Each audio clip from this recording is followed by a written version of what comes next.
सत्ता के गलियारों से, राजनीति अय्यारों से सीधे सच की जमीन पर।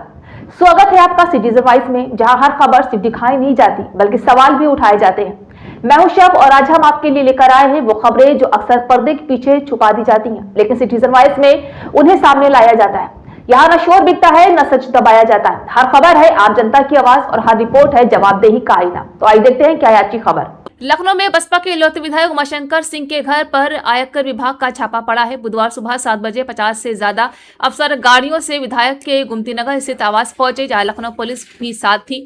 आयकर टीम ने विधायक के आवास को घेर लिया। किसी के भी अंदर आने या बाहर जाने पर रोक लगा दी गई। अफसर विधायक के आवास के अंदर फाइलें, इलेक्ट्रॉनिक डिवाइस और रिकॉर्ड खंगाले जा रहे हैं। सूत्रों के मुताबिक आयकर विभाग वित्तीय लेन देन और संपत्ति से जुड़े दस्तावेजों की जांच कर रहा है। हालांकि विभाग की ओर से अभी कोई अधिकारिक जानकारी नहीं दी गई। उमाशंकर सिंह बलिया की रसड़ा विधानसभा से लगातार 3 बार से विधायक है। कैंसर से पीड़ित हैं। उनके 2 बड़े ऑपरेशन हो चुके हैं। पिछले महीने ही वो अमेरिका से ब्लड चेंज कराकर लौटे हैं। फिलहाल वो लखनऊ स्थित आवास पर आइसोलेशन में रहकर इलाज करा रहे हैं। आयकर विभाग की इस कार्रवाई से राजनीतिक हलकों में हलचल मचा दी है, जहां यूपी में अगले साल विधानसभा चुनाव भी होने। भारतीय संस्कार, संस्कृति और सनातन धर्म में सुख दुख बांटना ये मनुष्य की प्रकृति में या मनुष्य के हिस्से में होता है।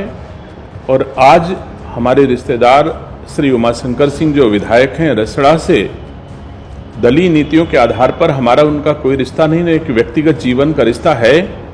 और ऐसे में सुख दुख बांटना हर रिश्तेदार परिवार के लोगों की जिम्मेदारी बनती है। आज उनके घर पर आयकर विभाग ने रेड की, जबकि देश प्रदेश के राजनेता, देश प्रदेश की संस्थाएं सब जानती हैं कि 2 वर्षों से श्री उमाशंकर सिंह जी को ब्रेन का 4थे स्तर का कैंसर है।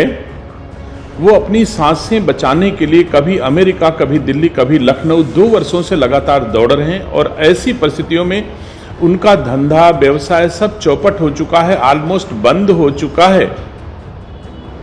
उसके बावजूद उनके घर में रेड किया जाना इन परिस्थितियों में, और जिस प्रकार से रेड की जा रही है कि उनके घर में नर्स और चिकित्सक जाने का भी अवसर नहीं दिया जा रहा है। अगर कोई हानि, जीवन की हानि होती है तो इसके लिए संस्थाएं जिम्मेदार होंगी। और मैं समझता हूं कि दुर्लभतम अपराधों में भी जब ऐसी परिस्थितियों में कोई न्यायालय जाता है तो माननीय न्यायालय भी दया के आधार पर उस याचिका को स्वीकार करके दोष मुक्त कर देती है। मैं दोष मुक्त करने की बात नहीं करता हूं, अगर दोषी हो तो चाहे जो सजा दी जाए, लेकिन क्या यह अवसर राजनीतिक बदले की भावना से प्रेरित होकर के किसी को दंड पहुंचाने अथवा पीड़ा पहुंचाने का अवसर हो सकता है? क्या यह सही समय है? बिल्कुल नहीं। इसलिए ईश्वर सद्बुद्धि दे उन राजनेताओं का जो बदले की भावना से पीड़ा पहुंचा रहे हैं। इन परिस्थितियों में मैं समझता हूं किसी भी संस्था को यह हक नहीं है और इस समय यह कार्रवाई किसी दशा में उचित नहीं कही जा सकती।